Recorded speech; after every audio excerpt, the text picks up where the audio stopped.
좀 쉬셨습니까?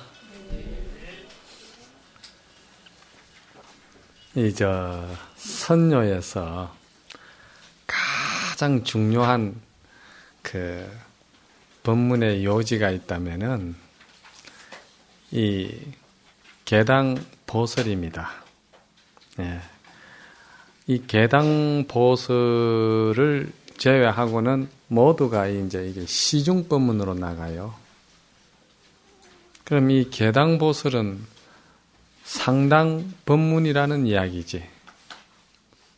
상당법문하고 시중법문하고 차이가 뭐냐. 상당법문은 반드시 활구를 드러냅니다. 그래서 생각 가는 길도 끊어버리고 말이 갈 수 없는 지경이 되고 뜻이 마음이 그냥 돈절돼 버리는 법문이 상당법문이죠. 이거는 이제 활구법문이죠. 상당법문은. 그리고 이제 시중법문은 이제 여러 가지 비유도 끌어오고 과학 이야기도 나오고 물리적인 이야기도 나오고 철학적인 이야기도 나오고 이제 그러는 거죠. 그런 거를 끌어서 이제 이야기를 만들어 나가는 거죠. 그런데 소참법문, 만참법문 많잖아요. 다 이제 그 시중법문에 유하는 법문이죠. 그런데 이것은 이제 상당법문이에요. 계당보설은. 그래서 이제 이 상당법문이고 굉장히 계당보설이 법문이 좋습니다. 좋고 아주 활구로서 받아들일 수 있는 그런 법문이죠. 계당보설 해놓고 이제 고봉스님께서 서면으로 설암선사에게 46세에 인가를 받고 설암스님께서는 또 고봉스님 49세에 입적하셨어요. 그래서 이 지금 계당보설은 설암스님이 입적하시고 그 이듬해에 동안그 때 결제 중에 하신 법문입니다. 그래서 이제 고봉스님 연세가 50이죠. 고봉스님은 58세에 입적하셨거든요. 그런데 이제 물론 이제 이게 참 법을 팬다 이래가지고 출세하신다. 그런데 출세라는 것은 법을 세상에 드러낸다는 뜻이죠. 세속에서 말하는 어떤 권력이나 명예에 출세한다는 뜻이 아니고 그대로 내가 공부한 것을 이제 세상에 드러낸다. 그게 출세죠. 그래 평생 공부하셔도 법을 드러내지 않고 가시는 분들도 많습니다. 이제 언거하시면서 가시는 분도 있고 우리가 또 역사적으로 이렇게 보면은 아주 역형으로 또 하는 도인들도 많거든요. 그래서 이제 역형으로 하는 도인들을 이렇게 보면은 중생 속심으로 가지고는 도저히 잣대를 재울 수가 없는 행위 나오죠. 그래서 말을 잘못하면은 업을 많이 짓는 이제 그런 일이고 그렇습니다. 그래서 역형도인이나 은거도인이나 출세도인이나 뭐가 높고 낮음이 있는 건 아니죠. 그것도 법을 피는 하나의 가풍의 차이입니다. 법을 피는 자기 가풍이에요. 그냥 가풍으로 봐야지 이제 고봉스님이 딱 이제 먼저 향을 꽂고 설암스님의 법을 이어놓으라고 이제 밝히시고 나라에 또 향을 사러 올리고 그리고는 이제 조실 진산식도 예식이 있지요. 이제 그렇게 하시고는 법상에 딱 올라가셔서 아직 입도 열지 않았는데 이제 이렇게 대중 속에 학인이 이제 딱 나서는 거죠. 나서가지고 우리가 이제 수자들 말로는 칼질이 이제 들어간다는 이야기죠. 아주 날카롭게 이제 치모금을 치고 들어오는 거죠. 이게 이제 전장터에서 장군과 장군끼리 이제 맞붙는 그런 행상이죠. 이미지를 생각하면 그렇죠. 이제 딱 이제 날카로운 지혜를 가지고 이제 들어오는 것이죠. 보통 이제 출세 법문 딱 하면은 이 법거량이 들어오게 되어 있습니다. 누구의 법을 이었으며 어떤 법을 드러낼 것이냐, 또는 뭐 쳐다보고 뭐 할 말이 뭐 있냐 이렇게 이제 또 그러기도 하고 이제 옛날은 그랬어요. 이제 그런 이제 법을 묻는 거지. 그러니까 이 학인이 무슨 글귀를 가지고 들어오느냐면은 방그사 오도성을 가지고 들어오는 것이죠. 여기에 이제 본문에 보시면은 시방동치에 시방 여러 곳으로부터 와서 모였다 이 말이죠. 이렇게 다 시방 여러 곳에서 와서 모였다. 개개무의학이니 낱낱이 말이지. 다 이렇게 모인 것은 무의법을 배우기 위해서 모였다는 것이죠. 차시선불장이라 이 자리가 바로 부처를 출현시키는 뽑는 자리다 이 말이죠. 그래서 신공급제기라 마음을 비워서 급제해 간다. 급제해 간다는 것은 이제 자기 성품을 봐서 견성한다는 이야기죠. 그 이제 이걸 이렇게 새기면은 쉽지요.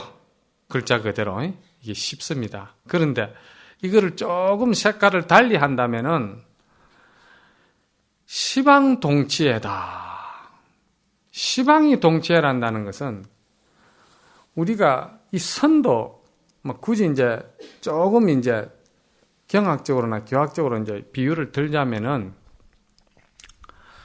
선도 결국은 대성 불교에서 나온 것이거든요. 대성 불교의 생명은 뭡니까? 보살도고 보살 행운이고 다 그런 거죠. 그런데 이제 이 대성적인 불교에서 특징이 뭐냐? 우주적인 생명관을 가졌다는 거 아닙니까? 그렇죠. 이 모든 생명은 다 이렇게 통해져 있다는 거. 이걸 이제 동일 진성이다. 진성은 좀 더 하나로 되어 있다. 너와 나를 나눌 수가 없는 것이다.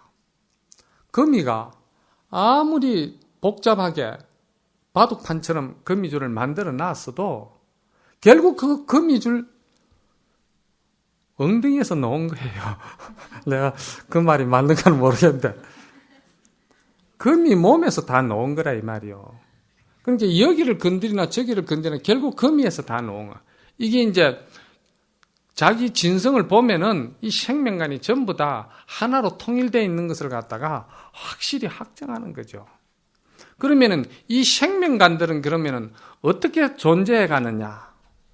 이 생명관이 존재해 가는데 어떤 식으로 존재해 가느냐? 이게 전부 다 하나의 진성에서 나온 것이기 때문에 서로가 서로를 축복해주고 찬탄해주고 서로가 서로에게 은혜롭게 생각하고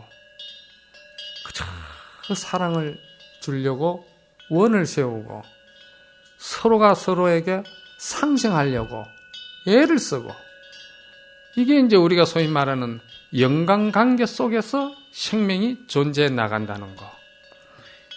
이런 것을 말하는 거죠. 이게 이제 시방동치해가 이렇게 존재해 나간다는 거예요. 여기에는 높고 낮음도 없고 기하고 천한 것도 없는 거예요. 마치 아주 티끌 묻지 않은 그 영아 어린 아기 어린 아기의 마음과 같다는 거죠. 어린 아기는요, 대통령이 와도요, 별 볼 일 없어요. 다이아몬드를 갖다 줘도 신경 안 써요. 그냥 지가 그냥 가지고 노는, 지가 좋은 거 그거 가지고 놀 뿐이고, 그거 놀다가 잠 오면 그냥 자 넘기고, 엄마가 지금 뭐 엄청 힘들고 고단하고 생각 안 하는 거예요. 그렇듯이 이 모든 천삼나 만삼나 이 본래 진성자리를 알면은 그렇게 우리가 다 본래 존재 원리가 그렇게 돼가 있다는 거예요. 그래서 항상 우리는 살아가기를 존재의 그 원리대로 살아가라는 것이죠. 그게 이제 견성하는 것이고, 그게 우리가 이 출가한 목적이고 진성을 보고자 하는 의미죠. 우리가 이 세상에 왔을 때는 분명히 원이 있어서 왔고 목적이 있어서 왔다 이 말이야. 그 원이 목적이 뭐냐는 거예요.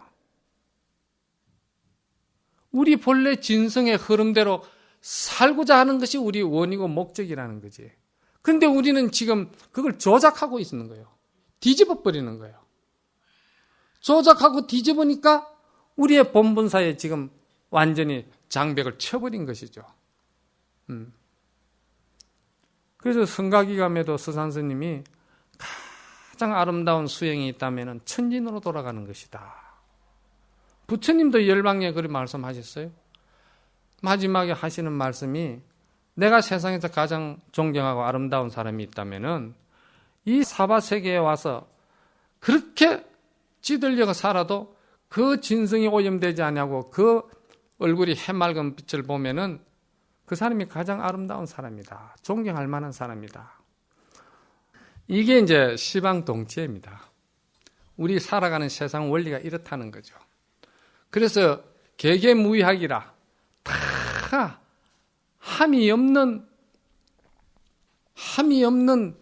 법을 배운다고 그러는데, 이게 그 방거사의 오도송이기 때문에, 견성하신 도인의 개송이기 때문에 배운다는 의미보다는 함이 없는 무의법을 쓴다고 봐야 돼요. 학자를 쓴다고 봐야 된다고. 무의법을 쓴다 이 말이에요. 그냥 잡아 쓰는 것이지. 우리의 본래 진성의 그 본성의 흐름대로 잡아 쓰는 것이죠. 그러면 뭐가 무이냐 이 말이지. 우리는 전부 다 지금 조작된 것이고 인위적이고 전부 다 이렇게 만들어가지고 쓰는 것이기 때문에 이게 전부 다 유의법이죠. 유의법은 이건 망가지는 거죠. 만드는 것은 원리가 망가지게 되어 있는 거예요. 만들지 아니하는 본래의 불생, 불멸의 것을 그 흐름대로 잡아 쓰는 것이 그게 무의법인데, 그게 이제 제가 말해서 여기서 말하는 대로 배운다 하더라도 우리가 도를 닦고 공부를 하고 하는 것이 오전에도 제가 말씀을 드렸지만은 수중의 달처럼 보라는 거예요. 무엇을 수중의 달처럼 보라는 것이냐? 내 중생업식이 그렇다는 것을 바라는 것이죠. 임재스님 말씀대로 임재어록에 흠소심아, 뭐가 부족했냐? 뭐가 문제냐 이 말이지. 이거를 바로 보라는 것이지. 그러니까 이 아무 문제 없는 거, 이거를 무의법이라고 그러는데, 이 무의법이 결국은 성가에서는 뭐라고 표현을 하느냐? 소종멸적이라고 그러거든. 흔적을 지워버리는 것이다. 유의법은 흔적이 남는 거예요. 그렇죠? 아침에 서로 눈 붉히고 싸우고 그 며칠씩 가잖아요. 그 흔적 남는 기거든. 속가에도 부부간에 그냥 싸우면은 근기 있는 사람들은 막 한 달씩도 말 안 한다 하대.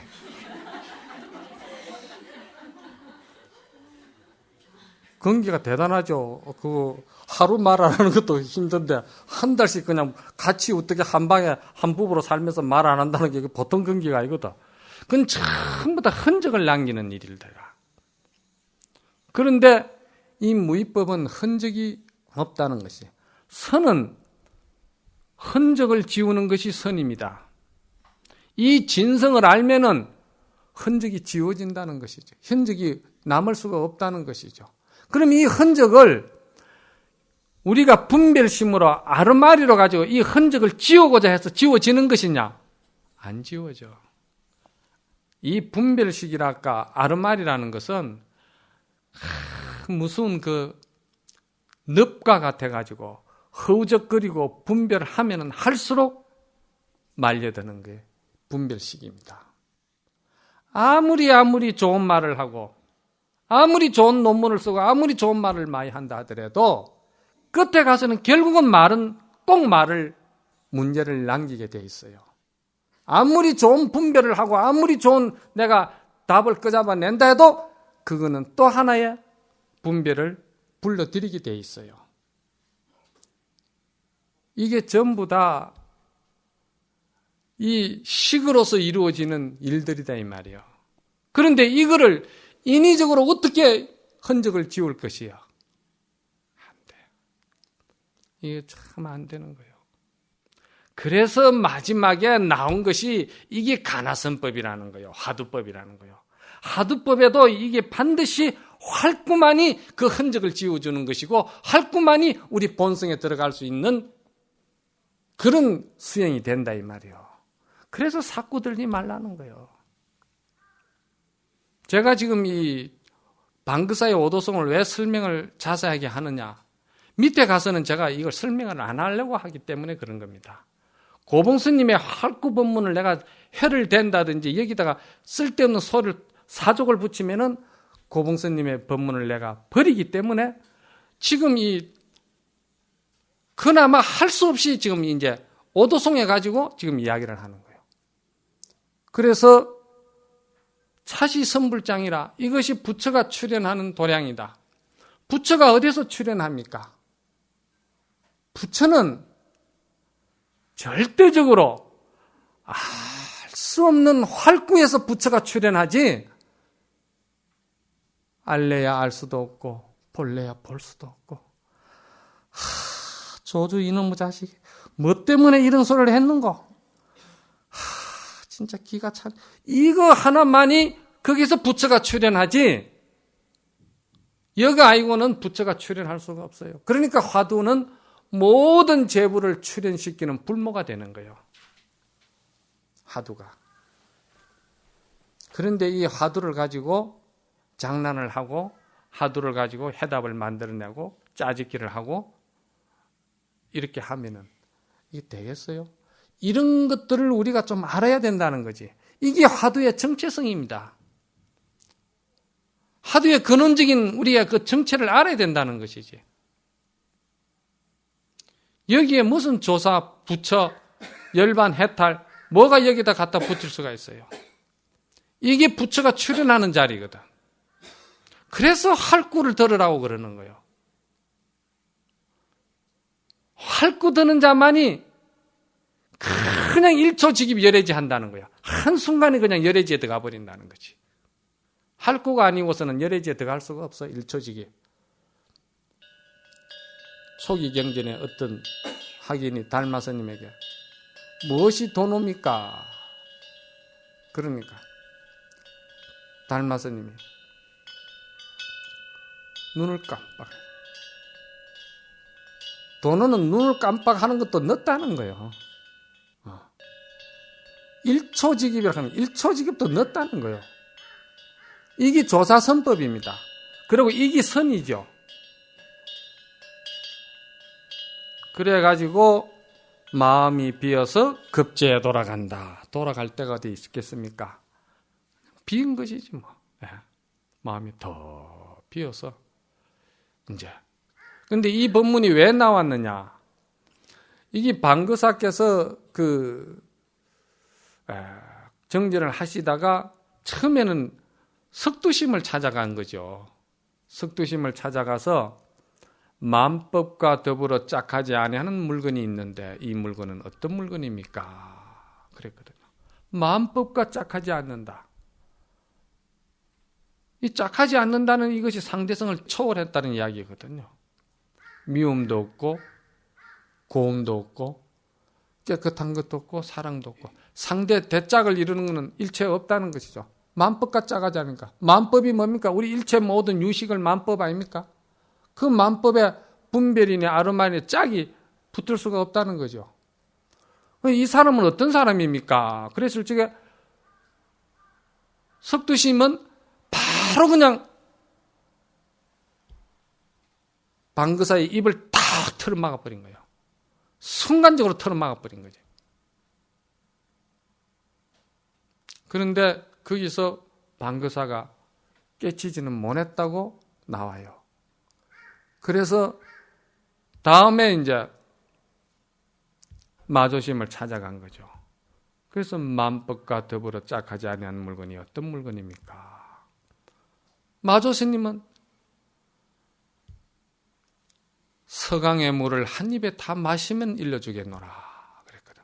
그러면 여기서 서강의 물을 뭐 이렇게 저렇게 이야기한다고 그게 되겠어요? 그게 뭐냐? 그걸 참고를 해야 되는 것이죠.